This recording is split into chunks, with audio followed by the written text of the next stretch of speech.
In this video, I'm going to show you the very easiest way to build a super profitable $1 million firm all without working crazy hours. And in fact, I'm going to show you how this can be done in only 5 simple steps. The reality is that many accounting firm owners are overcomplicating their lives. They have hundreds of clients, they have a bloated team, they're engaged in all sorts of complicated and expensive and time-consuming digital marketing strategies, and at the end of the day, they have slim margins and they're working crazy hours and they have no time for their family and no time for vacation. So I want to show you how we can reverse engineer what a simple 7-figure accounting firm looks like. And I'm going to show you this in just 5 simple steps. There's many formulas for how we can arrive at this kind of business model. I'm going to show you one such formula and show you how arriving at a 7-figure profitable firm is actually easier than many think it is. So let's take a look at this. The first step to achieving a profitable 7-figure firm is to focus on a niche. Now, I'm not saying your firm absolutely needs to focus on a niche. I'm not saying it absolutely needs to focus on one particular industry. In fact, when I was running my firm, we didn't focus on one particular industry. We had many industries that we focused on. We weren't very broad either. We did have a bit of a focus, but we weren't as specific as what I'm suggesting in this example here. The reason I'm going to suggest a niche here is because it's going to allow us to better craft a value proposition. It's going to allow us to put better packages in place, and that's going to allow us to better price those packages and then put us in a position to have more dialed in marketing. All of this is going to simplify our life. Okay, so if we want the simplest way to dial in on a 7-figure firm that's super profitable, then focusing on a niche is one such way of getting there. Okay, so for this example, let's focus on e-commerce businesses. So we pick a niche, we focus on e-commerce businesses. Step 2 is to now craft a value proposition. What is the promise that we are making to all of our clients of the value that we are going to deliver to them on a consistent basis? An example of a value proposition is we help e-commerce businesses generate more profits through our accounting services. That's a very simple example of a value proposition. Many e-commerce businesses, they have slim margins and they deal with a lot of cash flow issues. It's a potentially very attractive value proposition when we say, if you work with us, not only are we going to help you do your compliance work and help with your accounting services, but we're going to help you be more profitable. Once we have a value proposition in place, that needs to transcend into your packages. As you know, I'm a big proponent of 3-tiered packages. We're not going to be talking about that specifically here, but we want your packages to contain your value proposition at every level. So if we say that if you sign up with us, we're going to provide you accounting services that help improve your profitability, we better have some services and features that allow for that. For example, we might have some profit maximization calls that we include in our packages. We're going to have some niche-specific features included in our packages as well to demonstrate that we are different than the firms down the street. As an example, SKU profitability reports. We're going to show you which SKUs are most profitable so you can double down on those SKUs and eliminate the SKUs that are dragging profits down. That's one such way to not only differentiate ourselves, but show that we are specific for a niche. When we do that, we put ourselves in a position to set high prices. Setting higher prices is very important for this example because if we want to have a simple firm, we need to be operationally light. The ones that are operationally heavy, they have hundreds of clients. We have to manage hundreds of relationships. Typically, the firm owner is involved in many of these relationships. It's hard to scale. It drives profitability down and it increases work hours. So I want to look at a model where the firm is lighter. The firm is going to be lighter with less clients. And in order to have less clients, we need to set higher prices. And in order to set higher prices, we need to have a differentiated offer. We have to have strong packages in place and a strong value proposition. And that's easier when we have one niche that we've focused on. So I'm just giving you an example here of how we can get to $1 million in the easiest fashion possible. So we have a niche, we have a strong value proposition for that niche, we develop packages around that value proposition. That's going to put us in a position to price higher. If we are in a position to command premium prices, we need less clients to achieve our objective. So instead of needing to acquire dozens of clients each month, to get to $1 million in revenue in a relatively short period of time. Perhaps we only need to acquire 3 clients at $1,500 a month. And that means we only need 55 clients to get to our objective. So that seems relatively manageable if we have the right marketing strategies in place. So we're going to talk about marketing next, but I want us to think about how we're reverse engineering the result. If we want $1 million in revenue, what sort of client base do we need? What sort of pricing do we need to charge? And how could we put an offer in place that supports that pricing? Okay, so just play with that on a sliding scale basis. If you want to manage 100 clients, what does your pricing need to look like to get to your objective? If you want to manage 50 clients, what does your pricing need to look like to get to that objective? The higher the price point, the more compelling and attractive our packages need to be, which means we'll need an even stronger value proposition. And the stronger the value proposition is, the stronger our niche should be as well. Okay? So, assuming for this example that we want to acquire 55 clients at an average of $18,000 a year, that means 1,500 a month clients. Easier said than done. But what I want to look at now is some simple marketing that can help us get there. And when you have the niche, when you have a strong value proposition, when you have a strong offer, everything else does become a lot easier. And what I want to do is I want to focus on the marketing side of things. A lot of firms are wasting a lot of time with digital marketing. I'm a big fan of digital marketing. I'm doing these YouTube videos. I have my own email newsletter. I have social media. Most of my business comes through digital marketing. But that's only because I'm dedicating a lot of time and energy into this area, and I'm particularly interested in these digital marketing channels. A lot of firm owners I encounter, they don't have the time, they don't have the interest, they don't have the energy. They don't want to spend their time on YouTube. They don't want to record videos. They don't want to be writing emails and social media posts. They don't want to do any of that. And if that's you, I'm going to suggest a couple marketing strategies that could help us reach our objective. Okay, so if we only need a couple clients a month, in this example, I'm saying we only need to land 3 clients a month at $1,500 a month. Here are the channels that I would focus on. So the first channel that I would focus on is networking, in-person networking.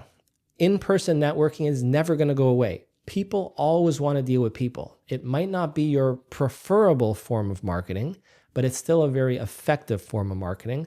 And when I started my firm, that's how I got all of my first clients. And some of my longtime clients came from in-person networking. As I started spending more time on more digital marketing strategies, I wound down my efforts in the in-person networking side of things, because in-person networking is harder to scale.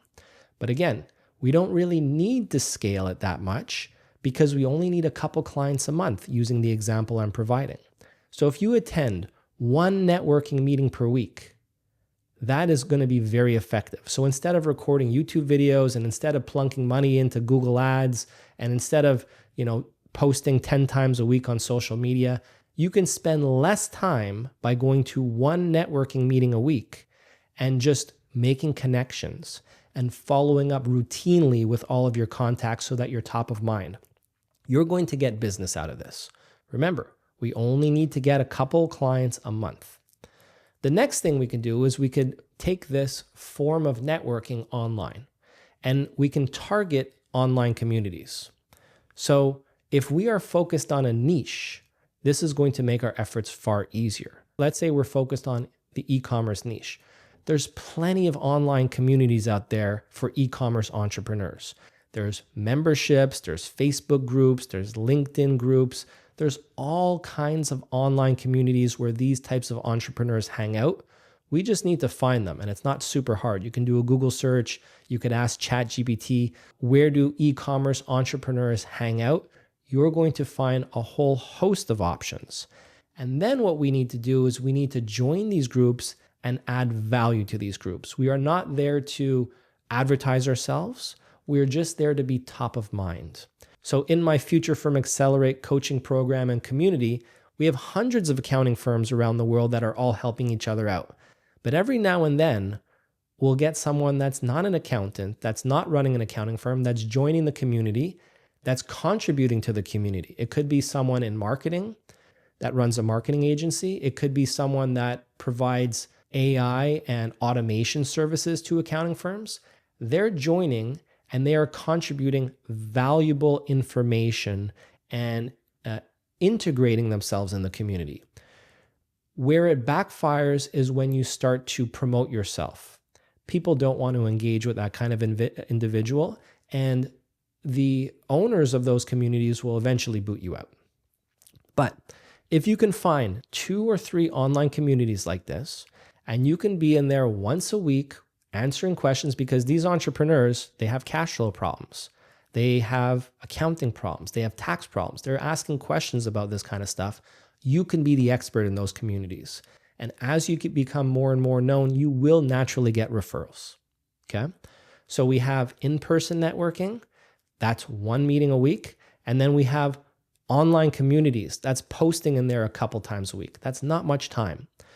Over and above that, the last marketing strategy that I would recommend is finding a referral partner.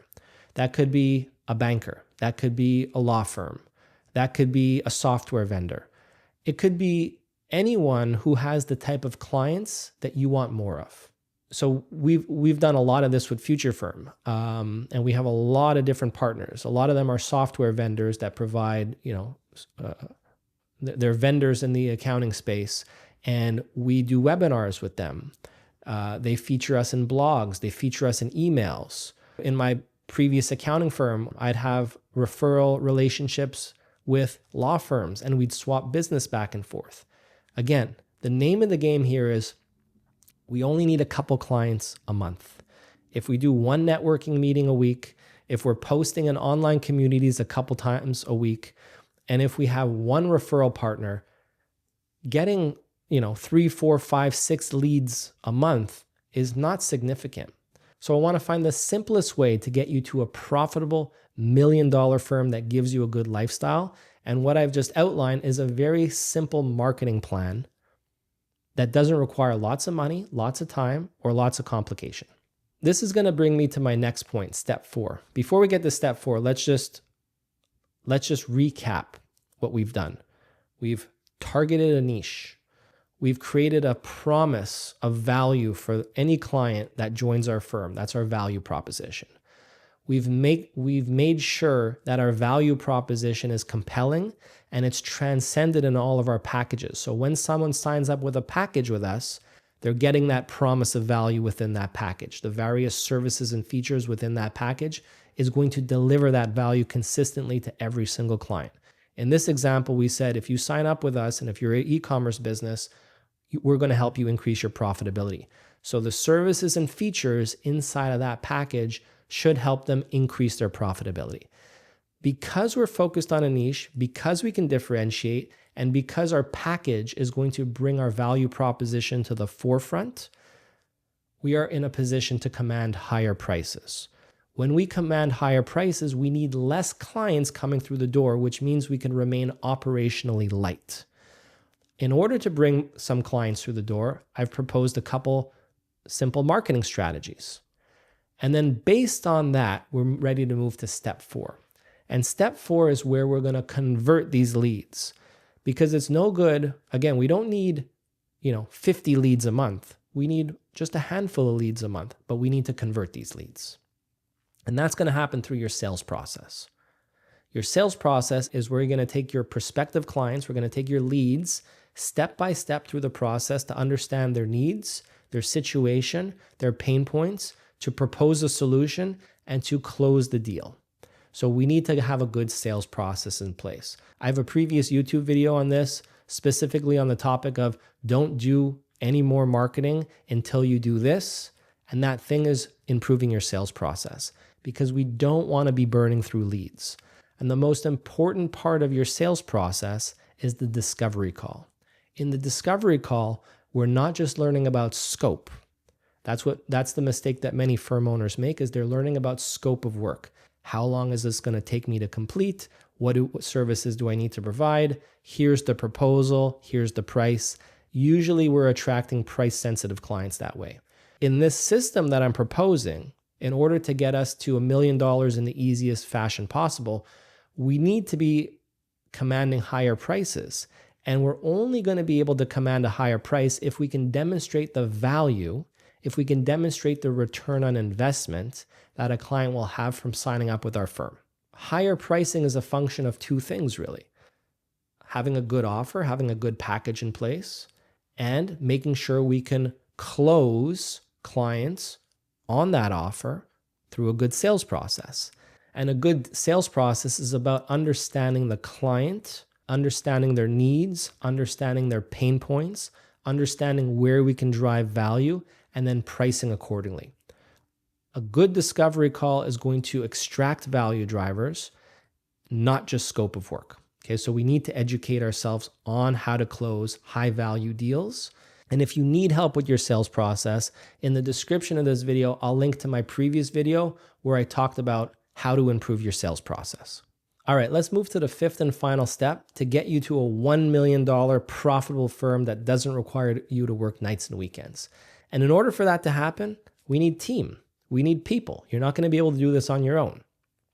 The mistake I see with a lot of seven-figure firms is they're too bottom heavy.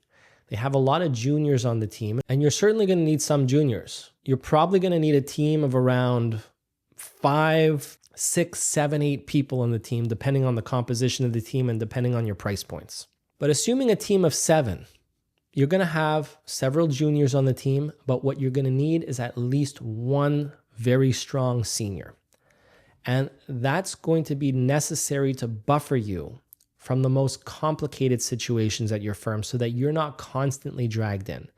If you have 55 clients in your firm, using the example I had previously provided, or if you have 60 clients or 70 clients, you cannot be handling all these clients. You cannot be handling the review of all these clients. You cannot be handling escalations every time there's a more complex situation. We need one very strong senior on your team that's going to buffer you between the client and yourself so that the escalations go to the senior, the reviews go to the senior, and the more complicated stuff can be handled by the senior. Without that in place, you're going to have a miserable time at a seven-figure firm. I see it all the time. 7 figures is typically one of the breaking points. To alleviate yourself from being a huge bottleneck, we need a very good senior on the team. And in order to have a very good senior on the team, you need strong margins. And in order to have strong margins, we need good pricing. So all these 5 steps are interrelated. So really what I'm trying to demonstrate in this video is how you can visualize what a 7-figure firm looks like and how you can think about simplifying your life. Because a lot of firm owners, they're trying to get to that 7-figure mark with tons of clients. And I'm trying to propose a different way to get there. A way where we can reverse engineer the plan. If we want to hit this revenue number, what's the lightest way to get there? What's the simplest way to get there? How can we do it without hundreds of clients and a huge bloated team and very thin margins that's going to pull us into the day-to-day? And what I'm proposing is less clients. And in order to have less clients, we need a higher revenue per client. And in order to have a higher revenue per client, we need packages and offers that command higher prices. In order to have packages that command higher prices, we need to have packages that have a strong value proposition within them. And in order to have a compelling value proposition, we need to be focusing on a niche. Once we do that, then we can engage in simple marketing activities that bring in a handful of leads every month. And we want to be closing a high percentage of those leads. And once those leads come in the door, we want a team that can execute the work without us handling all the day-to-day. So this is really the simplest way for me to think about a 7-figure firm. There's other ways to get there. Certainly there's other ways to get there. But I'm just trying to demonstrate that we don't have to follow the same path that many firm owners do of volume. And instead, I want to think about the simplest way to do so. All right, so put that in your head. If you have any questions or thoughts or ideas, post them in the comments below. I answer all the comments and I'll be interested to see what's on your mind. All right, talk to you later. Take care.